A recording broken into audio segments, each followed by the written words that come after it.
Hey, welcome back. Thank you for joining us for episode 3 of our Problematic Bible Verses series. Real quick, before we get started, this is our third episode. So if you haven't been with us the last couple weeks and you missed the first 2 episodes, I would highly recommend going back, just watching the last 2 videos because they tie a little bit in with what we're going to talk about tonight. Not a lot, but it does briefly get touched on. But also on top of that, the last 2 episodes had a ton of information and were very informative. And so if you find this video interesting, you'll definitely find those ones interesting. But tonight we're going to deal with Psalm 137:9. This is a psalm of lament that a psalmist wrote after Babylon had come in and conquered Israel. And we'll get more into the scale of, the events that happened and things like that as we go through the video. But it's actually one of my favorite verses to deal with when skeptics bring it up. And that is because it is so laughably easy to deal with. And so anytime it does get brought up in discussion by a skeptic or by somebody that I'm talking to who's trying to discredit the Bible, it automatically lets me know one of 2 things about the person that I'm talking to. Either A, they don't know a lot about the Bible and they're just using it as a talking point from somebody that they heard it from, and they haven't really taken the time to read through the text and read through the context of where this verse is found. Or B, they know the context in which this verse is found, and they're intentionally trying to distort it and hide it in an effort to make their point even more valid, which is probably the worst of the 2. Because at that point, they're not just being naive, they're being intentionally deceitful and lying about what is actually going on in order to bolster their claim. So what we're going to do first is watch a video montage of a couple different clips that I was able to find online of different people using this verse to make their claim, being so sure that they have a total grasp on the content that they're discussing. When ironically, hopefully at the end of the video, we can show how laughably wrong they are. And again, it doesn't take a lot of digging. It doesn't take a ton of studying. It doesn't take a lot of research. It literally just takes about 2 minutes, the amount of time it takes to read verses 1 through 8. But evidently, some people have a little bit of an issue doing that. So before we go any further, here we go. This one was suggested to me by Trevor. He said to read Psalm, I don't know how to say that. I probably should by now, right? 137:9. Happy is the one who seizes your infants and dashes them against the rocks. Fun! Did I just read a Bible verse that literally says, yay, baby murder? I opened this book expecting some dusty metaphors and maybe a smite or 2, and instead I got Rocky IV Infant Edition. Christians always get so butthurt about cherry picking and context, and then they always fail to provide the context. There is no context that could make the psalmist's revenge fantasy about murdering babies anything other than a revenge fantasy about murdering babies, which is not okay. Yes, this is a revenge fantasy, a fantasy about vengeance against an enemy by murdering their innocent babies. Well, what is ignorance is imagining that you can validate and rationalize that sentiment because you have provided absolutely no evidence that that psalmist was not being serious. And when we look in the Hebrew Bible, we find a bunch of examples of narratives where precisely that is done, where innocent women and children and men are commanded by God to be slaughtered without mercy, only because they are the ethnic other. So in the first clip, what we're seeing is just pure, unfiltered ignorance. And honestly, I can at least somewhat respect that because she openly admits that she's not sure what she's about to read. And it genuinely comes across like she's reading it for the first time. She's not pretending that she studied it and that she knows what it means and that she's speaking from any kind of authority. Now, the second clip might seem like a little bit more of that at first glance, but it's not. Trust me. I've watched a lot of his content. He knows this verse in and out, and he uses it repeatedly in a lot of his conversations and arguments. So this is not the first time that he's encountering this verse. He understands the context surrounding it, and he's choosing to ignore it. In the second clip, we don't just have ignorance, we have willful and intentional misrepresentation, which is a nicer way to say he's lying to his audience. He misrepresents it because the actual text and the context surrounding the text undermines and destroys his argument. And that's why I'm not going to dress it up with nice, soft language. He is intentionally and willfully lying to his audience, plain and simple. And that's because if he told the truth, then his claim collapses. And unfortunately, the truth doesn't keep attention. So it's much easier to dress it up and frame it in a way that captivates attention. And then in the third clip, we have Dan McClellan, who, if you've been watching our videos for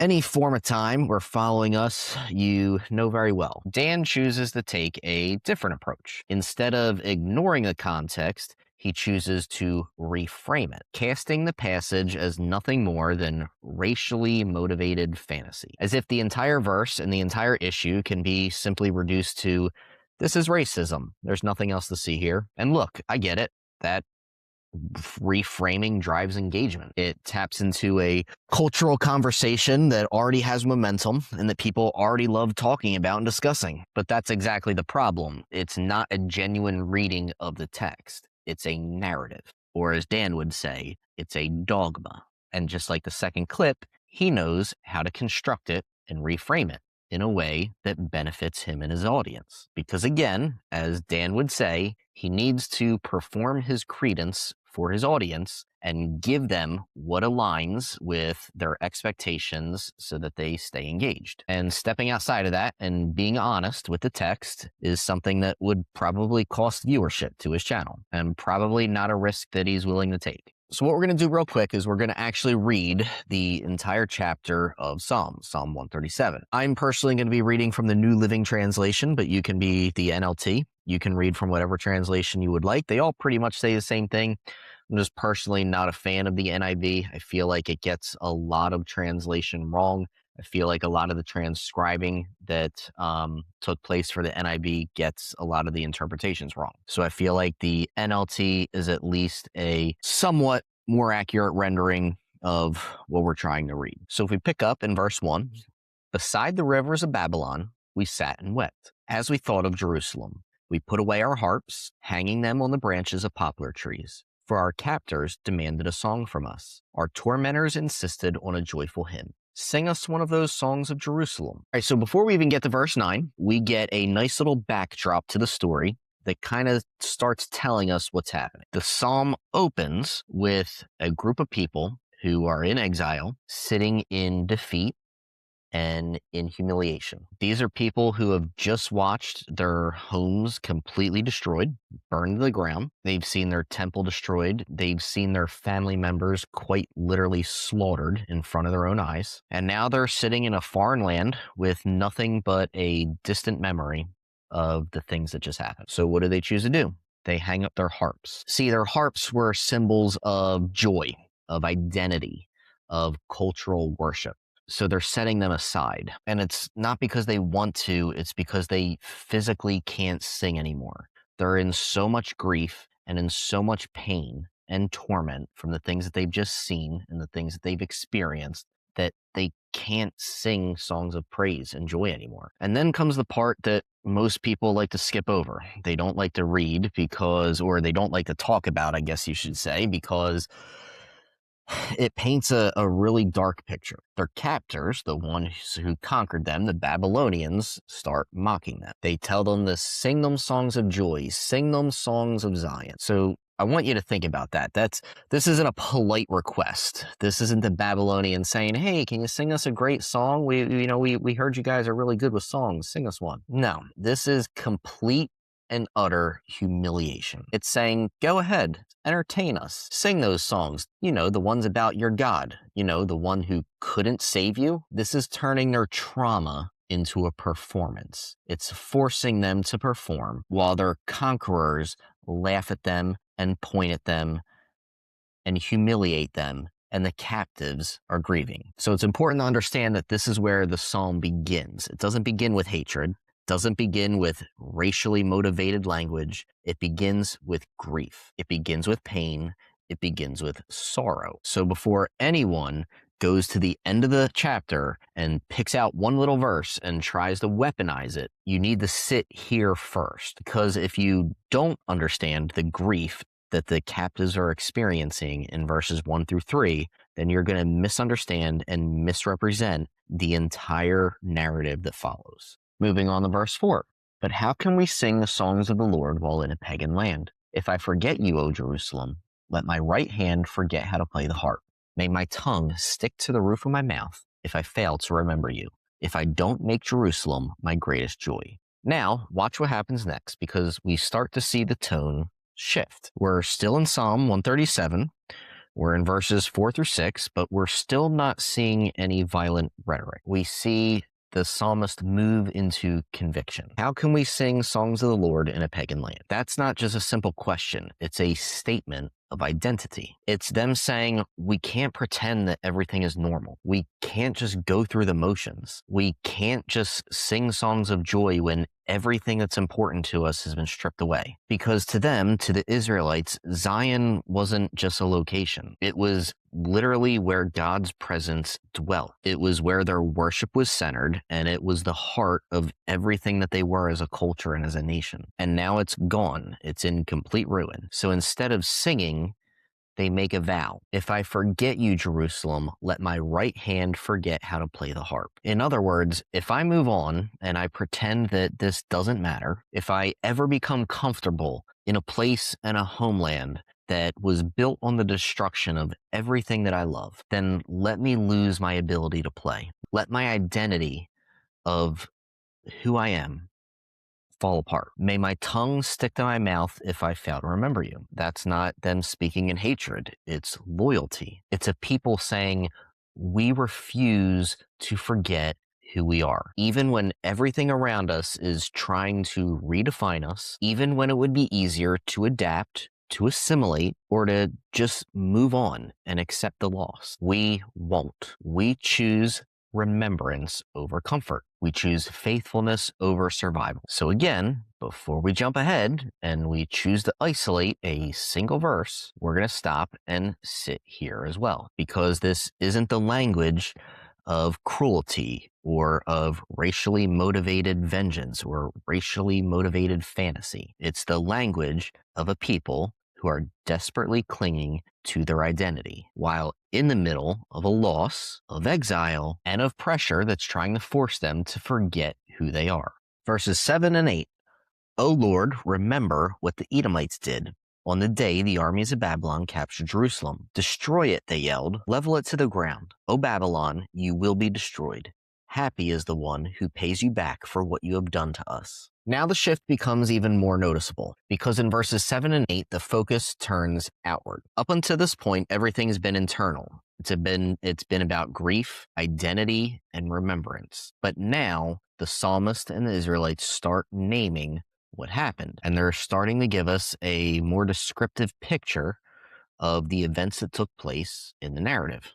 O Lord, remember what the Edomites did on the day that the armies of Babylon captured Jerusalem. This isn't some random statement. It has a lot of meaning. See, Edom wasn't just another random nation. They were relatives to Israel. They were descendants of Esau. There was history there with the nation of Edom, and there was a connection. In one form or another, they were allies to Israel. Yet, when Jerusalem fell to Babylon, they didn't come to help. Instead, they stood by, and even worse, they encouraged it. The Bible tells us that they yelled, destroy it, level it to the ground. In other words, they were advocating for Jerusalem to be completely destroyed. They were encouraging the Babylonians to completely destroy everything. Don't leave anything standing. So this isn't just about some enemy attacking Jerusalem. This is about betrayal. This is about being stabbed in the back by somebody you trusted that was supposed to have your back in a time of need. And it's about watching people that you trusted and shared a connection with cheer and celebrate while everything around you is laid to ruin. And so the psalmist doesn't ignore that. He brings it before God. He asks God to remember what the Edomites did. He doesn't say he'll take vengeance. He doesn't say, I'll make it right by myself. I'll kill them for what they did. Instead, they pray to God and they ask, please don't forget what Edom did to us. Remember it and vindicate us. And then verse 8 turns to Babylon. O Babylon, you will be destroyed. Happy is the one who pays you back for what you've done to us. See, now we're stepping into something important.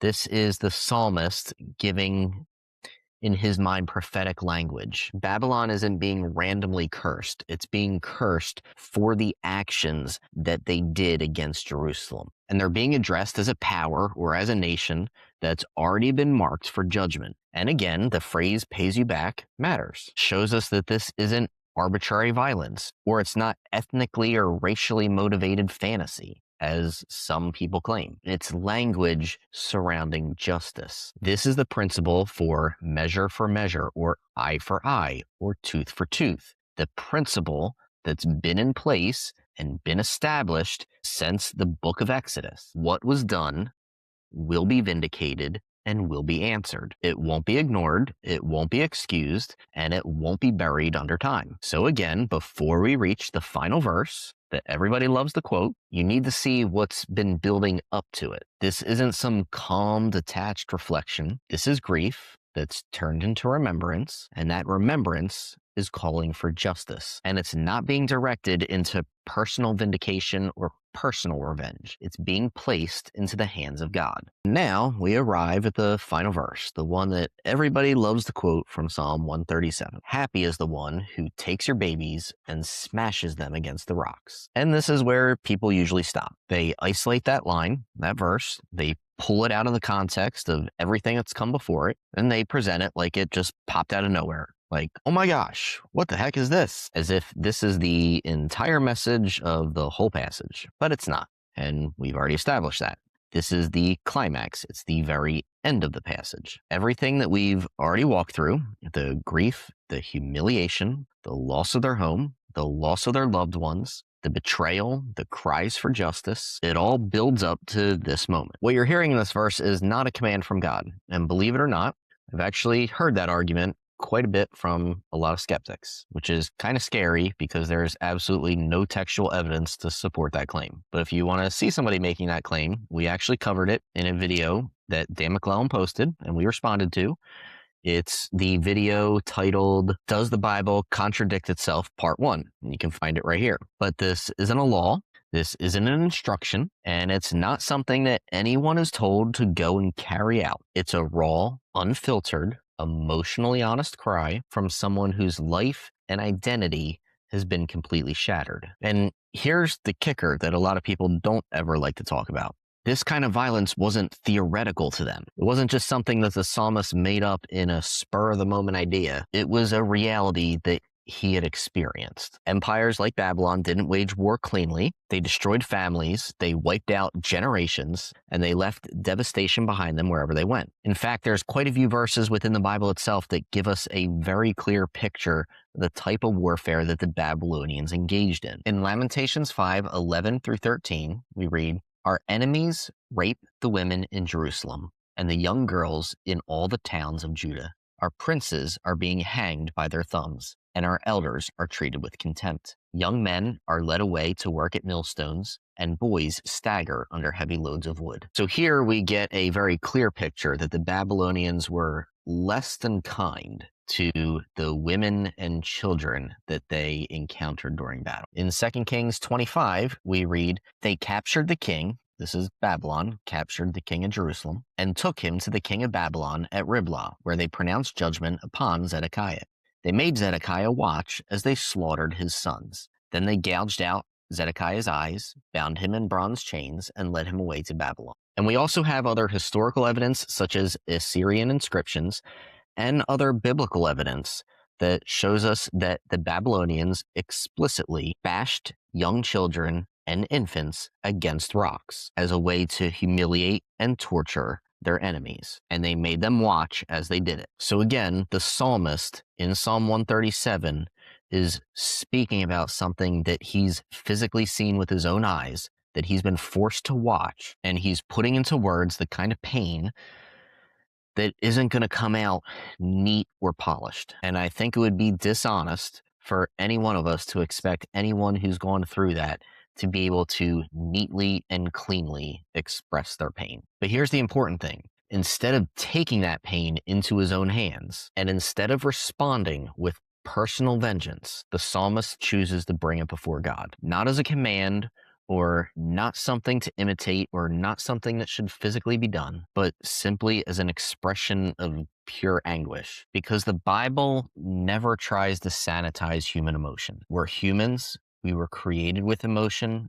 God created us to feel and to have feelings. Instead, the Bible records human emotion, sometimes in devastating and less than ideal circumstances. And let's be honest, sometimes that emotion is messy. Sometimes it sounds like sorrow. Sometimes it sounds like grief. Sometimes it sounds like anger. And sometimes it sounds like this. But what we can all agree on is that it sounds honest. We have sayings in our own culture, such as karma's a blank, or you reap what you sow, or what comes around goes around. And that's literally exactly what this psalmist is expressing. What comes around goes around. Justified is the man who repays you for what you have done to us. You will reap what you've sown. And so if someone wants to take this one verse, they want to pluck it out of its literary context, they want to isolate it and use it as proof that the Bible promotes cruelty, then they have to intentionally ignore everything that led up to it. Because when you actually read this in context, it isn't a celebration of violence. It's the voice of a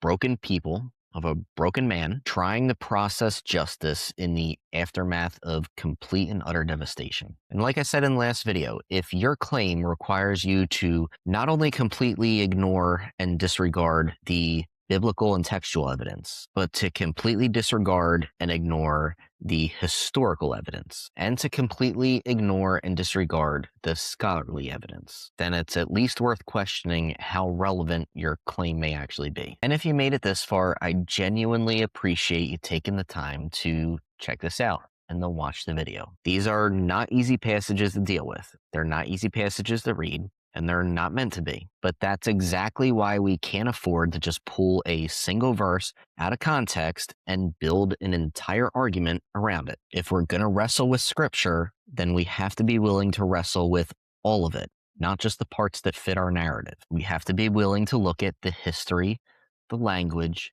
the emotion, and the context. Now, if this did help bring some clarity to the passage for you, then I would ask you to consider sharing it with someone who's really struggled with this passage, or somebody that you know would find this video really interesting, or even somebody who just has questions about it in general. And if you want to see more content like this, then please make sure you take the 10 seconds to like the video, subscribe so that you don't miss future content, and leave a comment down below. It goes a long way in helping us get our videos out to more people, and it helps the algorithm get our videos out to more people. And as always, this isn't about avoiding hard questions. It's about facing them head on, and I look forward to doing that again with you in the next video. Until next time, have a good night.